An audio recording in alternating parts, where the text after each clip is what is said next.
অন্যদিকে সিজিওতে আরজি করেন নতুন এমএসভিপি সপ্তর্ষি চ্যাটার্জি। তিনি সিজিও কমপ্লেক্সে হাজির হলেন। সিজিওতে আরজি করেন নতুন এমএসভিপি সপ্তর্ষি চ্যাটার্জি। তিনি সিজিওতে হাজির হলেন।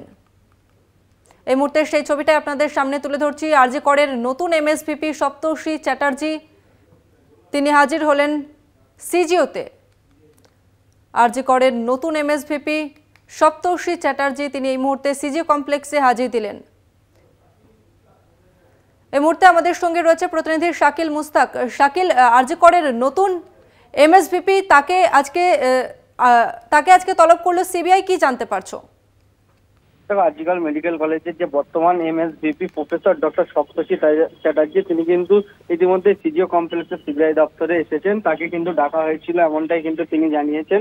সিবিআই আধিকারিকরা তাকে ডেকেছিল, বেশ কিছু তদন্তের সাথেই কিন্তু তাকে ডাকা হয়েছে। এই সপ্তর্ষি চ্যাটার্জি ডক্টর এমএসভিপি আজিকাল মেডিকেল কলেজের তাকে কিন্তু ডেকে পাঠিয়েছিল সিবিআই আধিকারিকরা। তিনি ইতিমধ্যেই কিন্তু সিজিও কমপ্লেক্সের সিবিআই দপ্তরে এসে পৌঁছেছেন।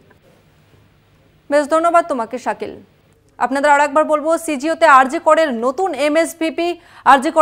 এমএসভিপি সপ্তর্ষি চ্যাটার্জি তিনি এই মুহূর্তে সিজিও কমপ্লেক্সে হাজির হলেন। অন্যদিকে আরজি করের প্রাক্তন এমএসভিপি তাকেও কিন্তু তলব করা হয়েছে সিবিআই এর পক্ষ থেকে। তিনিও আজকে হাজির দিয়েছেন।